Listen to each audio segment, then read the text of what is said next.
black, or the power of black, I should say, and how it's represented, like in mythology and, like ancient mythologies and different cultures, because black has been represented in different ways, or what the power that it was in different ways in different cultures, right? So I'm going to get a little bit into that, or a lot of it into that, like right now, pretty much. And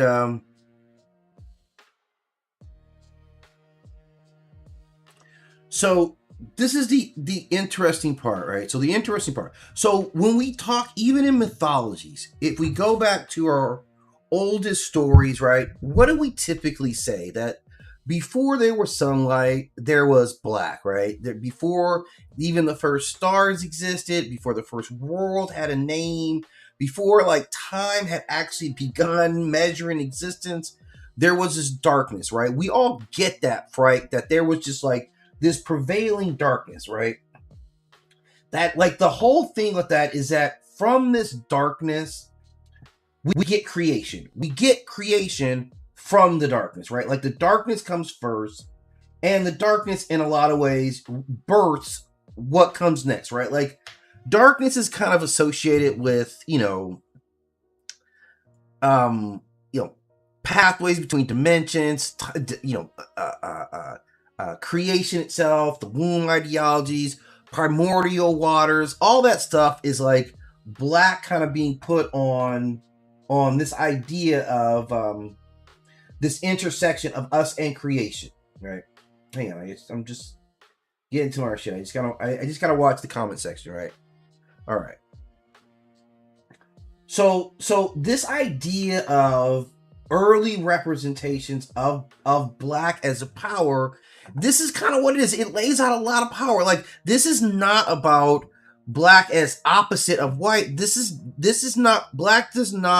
Black in this sense does not require white in order to have meaning.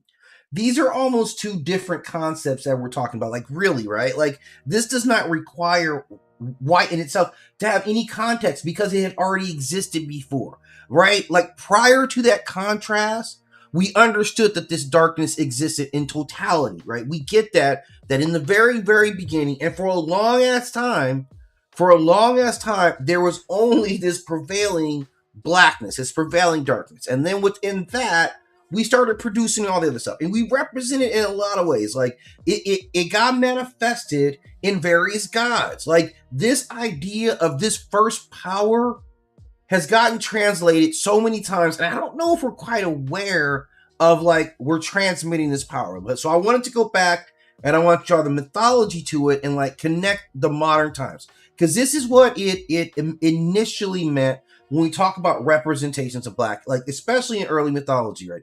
It meant primordial existence, right? It represents what existed before the visible universe, right? And I mean visible for us. That's the big representation. When we say the visible universe, we're saying the visible universe for us, right? It is not simply what existed.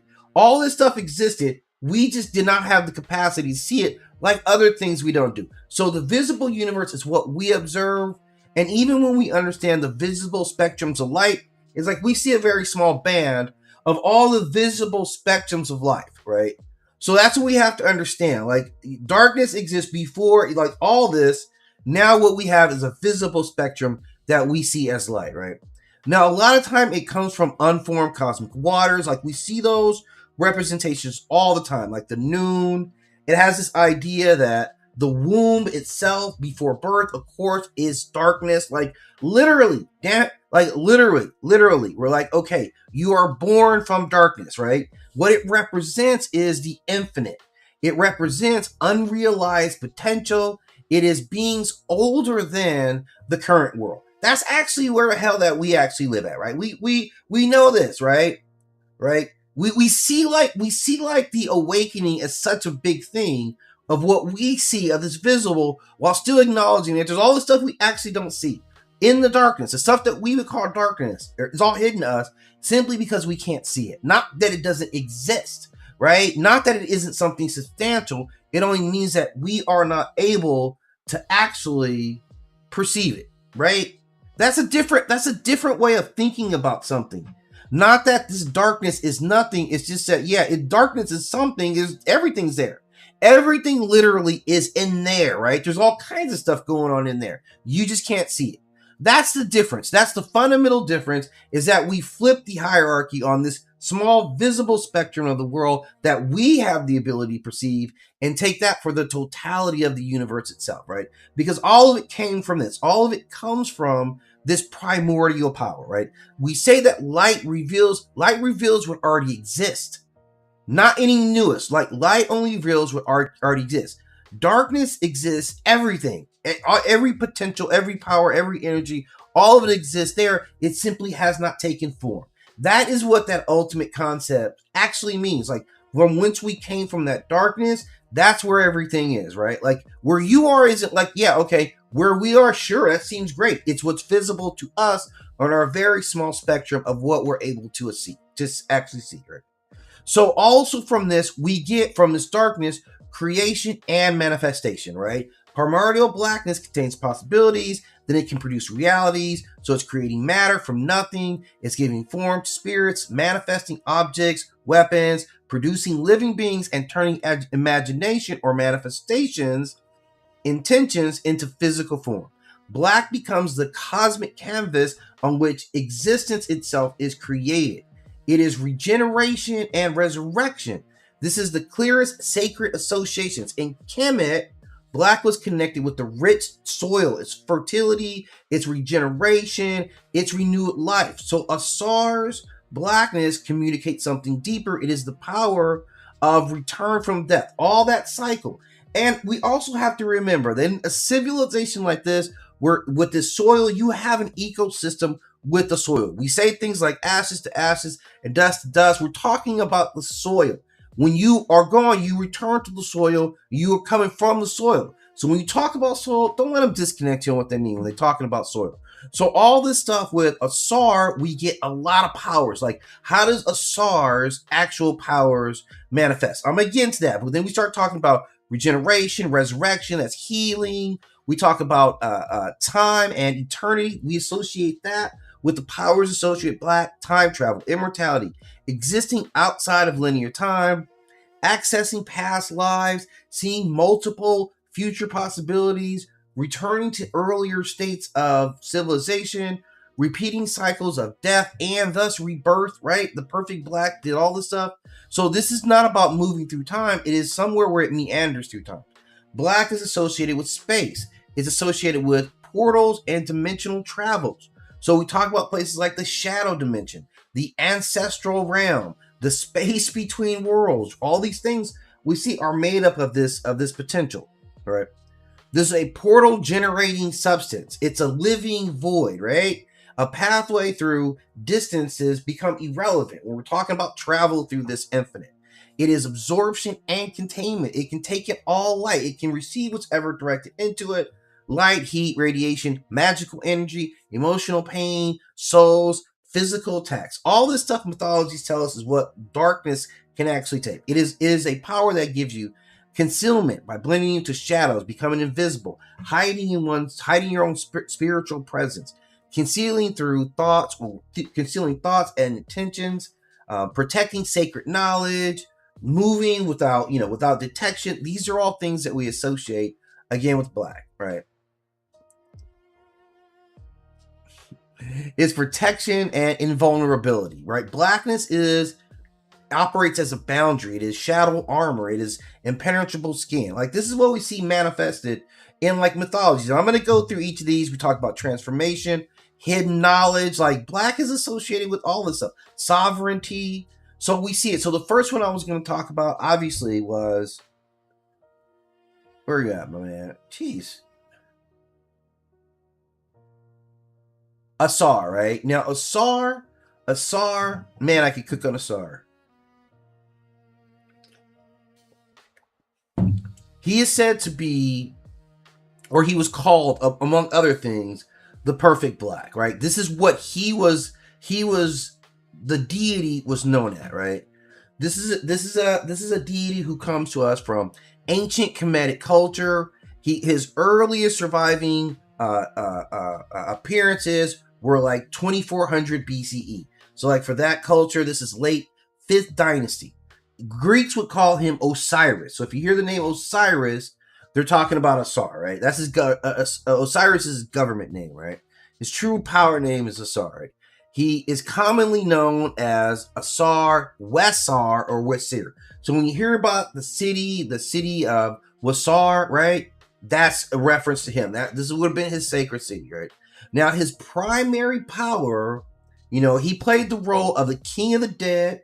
He was the Lord of Regeneration. Write that one down. He is the source of legitimate kingship. He is the judge of the deceased. Man, that's a lot of power, man. Because you're really controlling, the kingship up in the material world, and you're literally the king of the underworld, man. That's what we call complete lockdown. That's really what he was showing us there, right? And his power was primarily life emerging from death.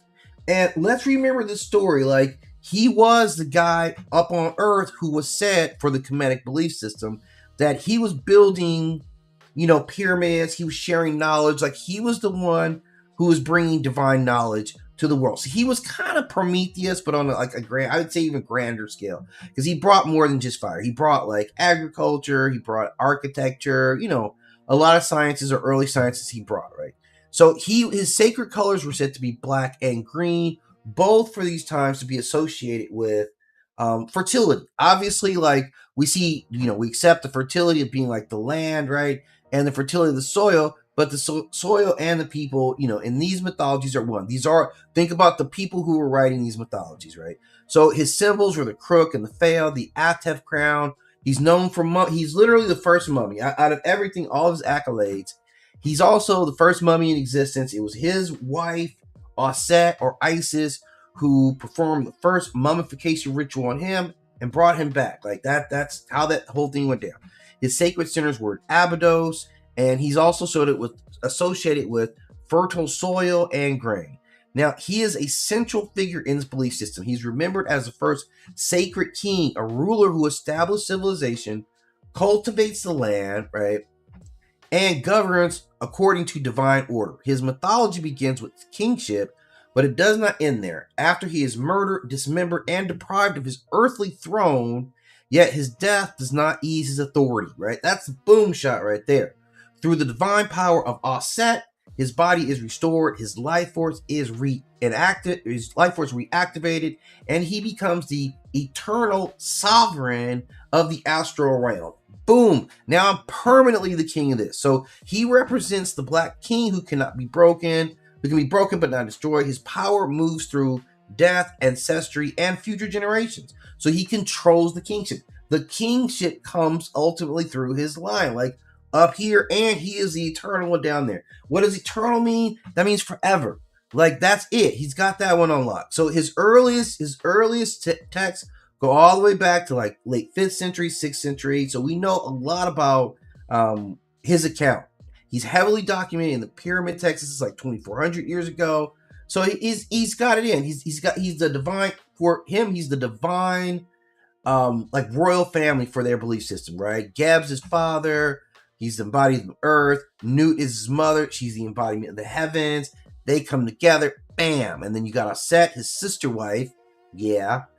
Set, his brother. And Nephhed or Nephthys, who is a sister who is the protector of the dead. And in that genealogy, he stands between creation and kingship. Like, he's that connection. He's the one who came down and was like, look, I'm going to put you guys up on game. Let me teach you how to like farm. Let me teach you guys geometry, right? This is the guy who said that. I'm going to introduce geometry and all these sacred knowledges to you, right? And he's known through the story of getting murdered by his brother. That's a whole separate story. Maybe you deserve to get stabbed up for that. Like we'll have to quantify that stabbing later. But it does happen. And then, he get his wife, like, who's a very powerful being herself. She uses magic.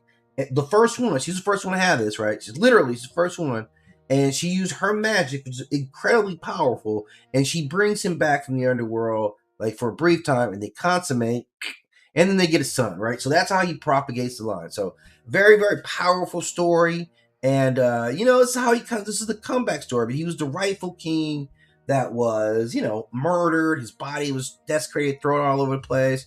His son, trains in to be successful. This is one of the first comeback stories of all time, man. This is the first like movie that probably had 2 or 3 trilogy, you know, like it was a series, first franchise movies.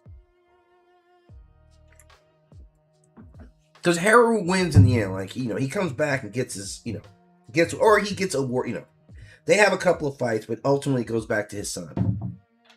And then he's the immortal. And in this case, you know, Black, his power is also resurrection, it's divine transformation, it's bodily restoral. This is all these things. He's regeneration. He possesses the power to regenerate new life after death. That was pretty damn powerful to me. Agricultural renewal, immortality, all this stuff lines up through him, man. Legitimate kingship. He is the judge of the dead. He is the lord of the Duat, literally. So he presides over the moral transformation of the deceased. So he's in that. In later funerary texts, he sits at the throne during the weighing of the heart, right? Like, that's the authority he has. Like, and you better have been living your life according to Ma'at, or it's going to be trouble. And, you know, he represents, like, this black skin as well as green, but these are all symbolic about, like, the fertility and also who the people were, like the fertile soil. He represented that. This was a culture that clearly deified Black. So this could be, you know, insight to what they actually thought about themselves, all right? So, and there's a lot of assimilations that are kind of like this guy. Now, this is one, man, this is another one here. Let me see if I can get this name right, though. This is a tough one. Let's see where you're at here. This one here, and there's no way I'm going to get this name. It's Kaha Sibware. This is a creation. This is a creation deity, right? Who is called Black Creation. This is what she is. She's a primordial mother. She is a serpent spirit. She is a creator of earthly abundance and the accidental bringer of death, right? That's a lot of crowns. I'm worried about that last one. Now, her culture, where she comes from, is the indigenous Malaysian tradition of Makira. This is formerly called San Cristobal in the Solomon Islands, right? And she is a very powerful spirit who she was never a human. This is not, she's always been in this form. She's a female serpent, and her primary powers include creation of life, right? Biological generation, agricultural abundance, and the establishment of mortal existence, right? She is the foundation for all it comes from. Now we see her. She is this primordial female creature of these indigenous people, and she belongs to a class of supernatural beings. And their spirits were never humans, and therefore were not ancestral ghosts. So these are not ancestral ghosts. She is described as being a human-shaped goddess, but as an enormous... she's not described as a human-shaped goddess, but as an enormous female serpent spirit. And she says she existed when the world was new and produced the living foundation of island society. So she is accountable for human beings, pigs, other animals, coconut palms, fruit trees, and food available on the land. This is the earliest major, record of her. Goes all the way back to the 19th century. As we had some outsiders come and document. Now, her powers is literally that she possesses material creation. She's not merely, shaping an empty universe. She creates humanity by itself in isolation. She constructs the entire living system. She makes food, she makes plants, she makes pigs, all the stuff you guys like. She makes human beings appear interconnected in parts of creation at the same time. This is the power that she put down. You guys should be thankful for this. Her creation follows a very, practical philosophy. Humanity cannot exist before the world contains what humanity needs to live. So she makes her power as an ecosystem. That's what she's creating, not purely cosmos. She creates the conditions of civilization, right? She gave you food for your hunger, right? She knew you guys were going to be complaining about that. She gave you animals for animal husbandry. She gave you fruit so you guys could go out there and harvest it.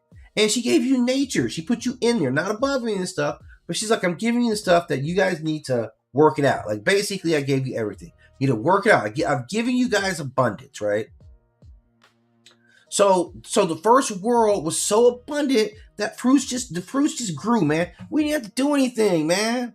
This was the best, man. Like, everything, we didn't have to labor for it, right? Everything was just so abundant, man. We were just out there and it was cool, man. Everybody had a good time, man. You can see, man, nobody really had a shirt on. They was chilling like this, man. I love this. I love this depiction, right? And the original creation existed as an effortless provision rather than a struggle. Imagine that. And there's no scarcity. There's no exploitation. This is the world that she had for us, man. This is the world. This is her world. Now, she also explains how death entered in the world because it's something that she did and it was totally an accident, right? So a woman left her infant in the serpent spirit's care while she went to work. When the child, she started screaming, she became irritated, wrapped her coils around the infant, and strangled it. I know this is a grim story, guys. Until that moment itself, death had not existed. Literally, the first murder was a baby. That is a raw reality for babies everywhere. That's a really astonishing story for every baby in the world. I hope you guys got a bat or some or a gun with you because, like, Jesus Christ, man, why would the first murder be a baby, right? Like that's the first death is a baby because you got tired of this baby. Like I'm not judging, right? This is we're sharing cultures, right? We're sharing our cultures between each other, right? But I mean, Jesus, man, a baby. I'm just saying, man. Like you got irritated. You wrapped your coils around the baby and you strangled it, right? And the returning mother discovered her child's body and attacked the goddess with an axe. The goddess fled, and the original harmony between humanity and its creator was permanently broken. So this gives her like to a real shocking identity. Like first you created humanity, and and then you cause the first death, right? Like you provide nourishment, but then like you kill babies. You know what I'm saying? Like it's a dual nature. But this idea of the serpent, and again this dark, this black creation serpent, this is all wrapped into the same belief system, right? Like very much primordial existence, fertility and generation, earthly power. She represented all that because the snake, remember, it sheds its skin, so automatically we get like regeneration with the snake, right? Like that's 100% what you get. Because it travels against the ground and disappears, it symbolizes connection, like fertility, death, ancestral realm, and she embodies all that. Like for beings who could make mortal beings, and she was one who really controlled what mortality actually meant. And so she's kind of what I think is really tied into like a lot of what we see: primordial mother, like earth, serpents. We see all that stuff like that. That broken caregiver is really what gets her, though, man. Her being the bringer of mortality, wow, that was a shocking one, man. I'm telling you guys, I'm shocked by that one too. I mean, like we hear about horrible stuff happening to babies. It's like, geez, man, who is that? Like there are people out there to get those damn babies, man. That's true. Wow. So I mean, so for modern times, I look at her, and again, it's just she's a creation deity. We see like how ancient cultures looked at her, right? So she's all about power. She's all about abundance, right? Now the next one I got, you guys are gonna like this one, right? All right, let's see if we can find this one here. No, it's not it. That's not it. There we go. Yeah, Agunau, right? Agunu. This is a difficult one as well for me, at least, right? So we'll have limited opportunities, but this deity here is about black cosmic sovereignty. She is a supreme serpent deity associated with the Makari people in the Solomon Islands of the Malaysian Islands, and within recorded account, she stands at the summit of divine power, the chief god whose authority encompasses the sea, living nature, human health, fertility, and material abundance all in one-stop shop. She is said to identify with other greater or serpent deities from this island, that she is among these great, this great grouping of these serpents, right? And this tradition is recorded by later Christians that, it's questionable how much of it really got through. So they may represent alternative names and things like that, but in mythological reference, we kind of understand where it comes from. This is a Solomon Island mythology. Like their languages are obviously very distinct, and their traditions overall involve relationships with ancestors, non-human spirits, natural forces, powerful beings who could influence gardening, fishing, health, warfare, and community prosperity. So all those things that we see associate well with what the beliefs of this deity are. And again, it's that incredible power of creation. And again, the body of the massive serpent, the human-like head, 4 eyes. She got clawed wings. She has bat-like claws, and every feature of her is central to a form of their cosmology, right? Like each of the aspects that she represents. This is again a cosmic power. She creates a cosmos. She is described as the ultimate authority. She gives greater than just political influence or kingships. Her authority rests in the level of reality existing itself, right? So without her, no PS5s. That's what it is. She's creation and nourishment all wrapped in one, right? So we see that connection. She's a great goddess. She's credited with creating and nourishing all life. This is the power to bring stuff into existence, right? Literally the power that creates it and continues the feeding process. Like this is the ultimate energy power source. She's just dominion over the sea. She commands the environment, the surrounding and sustaining oceans and island life. The ocean provides food, transportation, communication, and access to neighboring communities, but it can also bring storms, isolation, disappearance, and death. Her relationship with the sea is kind of placed in that abundance, but also danger. She has fertility. She has health and healing. She's associated with harvest and abundance, obviously. And why a serpent? Because serpents were known for this. Serpents were associated themselves with primordial essence, regeneration, fertility, all of her stuff, hidden knowledge, water and oceanic movement, like in the wave pattern. So this is something that's very, very common for a snake representation. So this is her role. This is her as the cosmic, like again, the dark sea, where all the potential for creation actually exists. Like this is where we see coming out of this character. So that's three different cultures there, right? That we see how they kind of say, Black as a power, like Black as a power, what it manifests. And then let me see if I can find this one here, man. This stuff's all over the place. So then we got this cat here, right, who is Cloak, right? And this is a Marvel character. This guy's name is Tyrone Johnson, excuse me. Tyrone Johnson, right? This is a Marvel character. And man, sometimes, man, I wonder about Marvel sometimes, but yeah. So this character was created by Marvel Comics. This comes out like 1982, like Peter Parker, Spectacular Spider-Man, number 64, right? And his powers is like living darkness. And it is dimensional embodiment, energy absorption, and shadow teleportation. So you see what this, what it means. So who is he? He is a Black teenager from Boston who lived with a severe stutter. I don't know where this is going. After witnessing his friend Billy being shot by the police, he tried to intervene but could not force the words out. It left him traumatized, and after that, he ran away. He met another. Blah, blah, blah. How'd you get your powers? Like, they get their powers, I think, some type of drug. Like, some drug gets, like, some experimental drug gets forced on, or something like that, right? So now he develops this power to manipulate shadows or this entire dark dimension, which now this is an extra dimensional realm, right? The dark force dimension. And now Tyrone can transform into like intangible mass of living darkness. Bullets go right through him, physical attacks pass through him. He's no longer operating with an ordinary solid body. He can absorb, sense light. He can make an entire area black. Like he can do all this stuff. He can suck the life force out of you, right? Like that's a scary part. He possesses a relentless. Wow, this is really okay. He possesses a relentless hunger for living energy. So when he pulls you in, like he drains like warmth, hope. He drains all the good stuff out of you, man. That's pretty scary. Like that's a messed up representation there. He is engulfment and imprisonment. He's teleportation, intangibility, fear manifestation.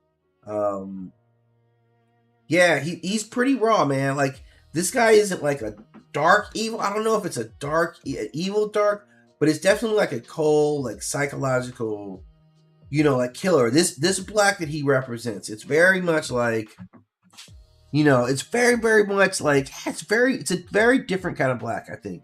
A very, very different kind of black, right? But this is more protection, judgment, hunger than anything else. But yeah, it's still kind of manifested in that way. But I that's a caveat that I would add to this. I think it's a little bit kind of weird. And like I know this stuff is kind of linked to like, you know, there's some drug addiction and stuff in there. But let's look at this guy here. Okay, Blackout. This is another character, man, I wanted to talk about, man. Okay,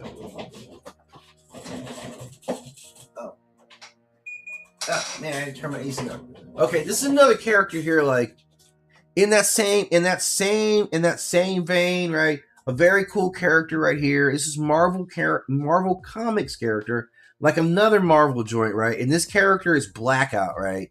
And this dude is like, you know, first comes out in Nova, so he's been out since 1978.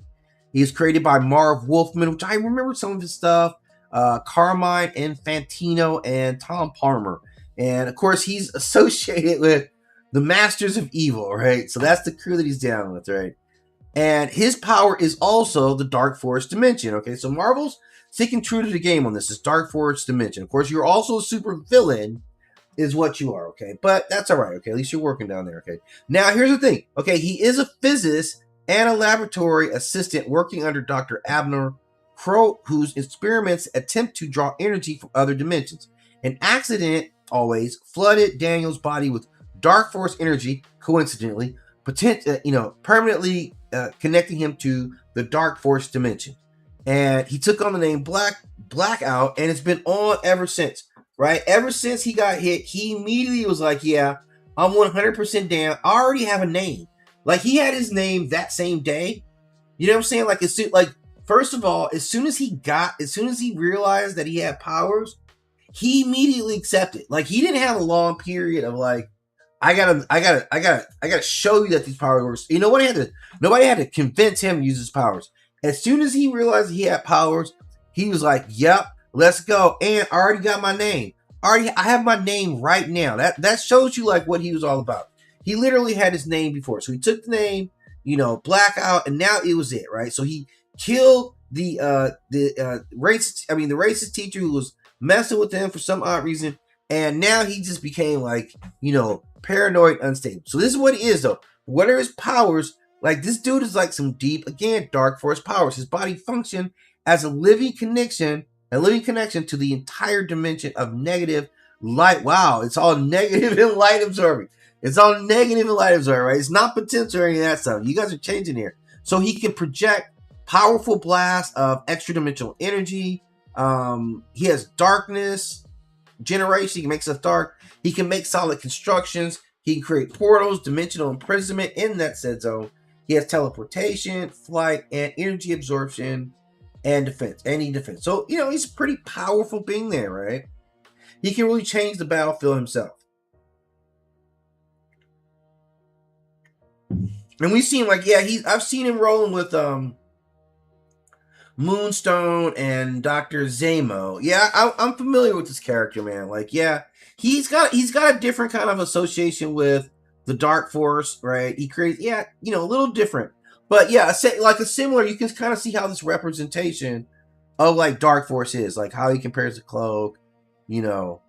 Then this next one, man, this is another good one right here. This is one I want to talk about as well. Where are you at here?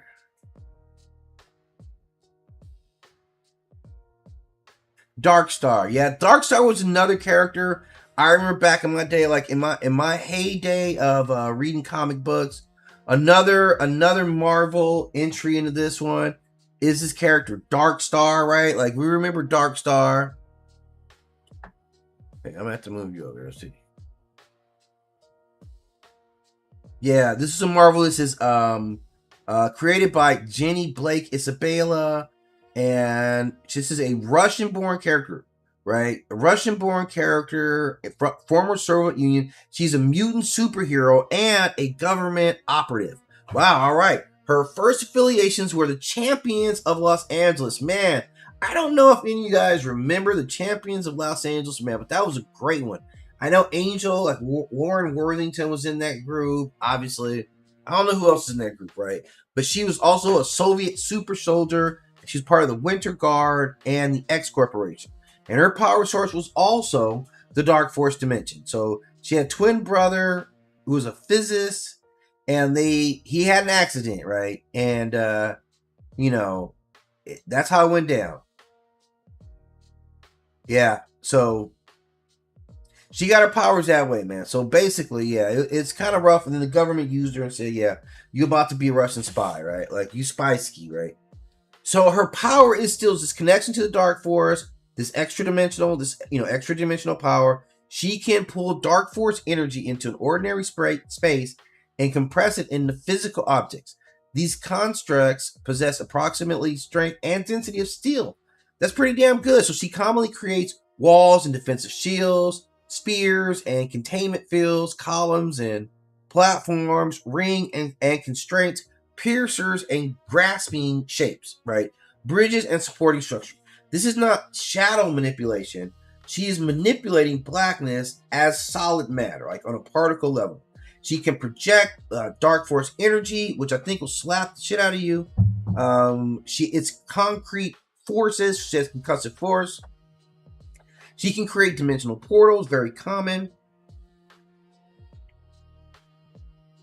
She can take others with her. She can travel as a group, right? She gets a group rate, right? She moves through it and comes out in reality. She obviously teleports. She can fly with an invisible field of dark energy, allows her to levitate and fly. She can part of her conscious can exist in her physical body, while the other aspect is represented inside the dark force dimension. Wow, and they say interconnected. Man, she is raw, man. She is raw. I gotta really, really give her a props. Like, yeah, this is a character that, she fights for. Okay, she rejects her original evil mission and joins the Champions of Los Angeles because LA was dope, right? Yeah, and then she goes back and joins the Super Soldiers later. But mythically, man, she represents a lot. She ties right into it. Like, she's very much like a trauma child, so the trauma into protection. She's all about it, man. This is a very deep character. I always kind of like this character. Yeah, definitely a nice representation. Now I've shown you guys like repeatedly Marvel characters. I've repeatedly shown you Marvel characters, but DC also has its representation of Dark Force characters too, right? So I'm going to break out the DC characters, Dark Force as well. Okay, so let me bring up this first one. You've probably seen him because I've been skipping through all these, right? But that's all right. Okay, this dude right here. Okay, Obsidian, also known as Todd Rice.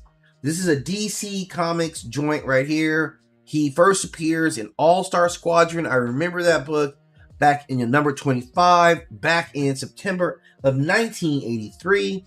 And, he's primarily this, regular person who people don't know that he has this stuff, right? His power classification is a living shadow. He possesses darkness manipulation and access to the Shadowlands, right? Now let's see. Okay. Wow, he's the son of Alan Scott, the original Golden Age Green Lantern, and Rose Canton, the complicated superhuman better known as Thorn. Okay. So he has two suit parents. And he's a twin of Jenny Lynn Hayden, who is also Jay. Okay, so look, he was gonna be part of this anyway. Now his power is that he can transform his entire body into a three-dimensional mass of living shadow. Wow, that's dope right there, man. That's not just a black costume or clouds around it. His physical body becomes an animated manifestation of blackness, of dark, right? So he can pass through physical barriers. Nothing's holding him back. He can be protected from most conventional forms of attack. I don't know how you're going to attack this guy. He's going out of another dimension, but he can span his body. He's got shadow manipulation, concealment, restraint, right? Intangibility, flight, shape, and reshaping yourself like he can apparently do. Shadow merging. I mean, he can take on other shadows like this. So this guy's pretty well skilled, and he's got a pretty high. This is pretty cosmic level being, man. This guy ain't no joke right here. He's got a lot of power, and yeah, I wouldn't want it with him at all. Like, I think he's got kind of the presetting of like a villain to me. That's what I kind of feel about him. but I'll have to get some deeper qualifications on who his character really is.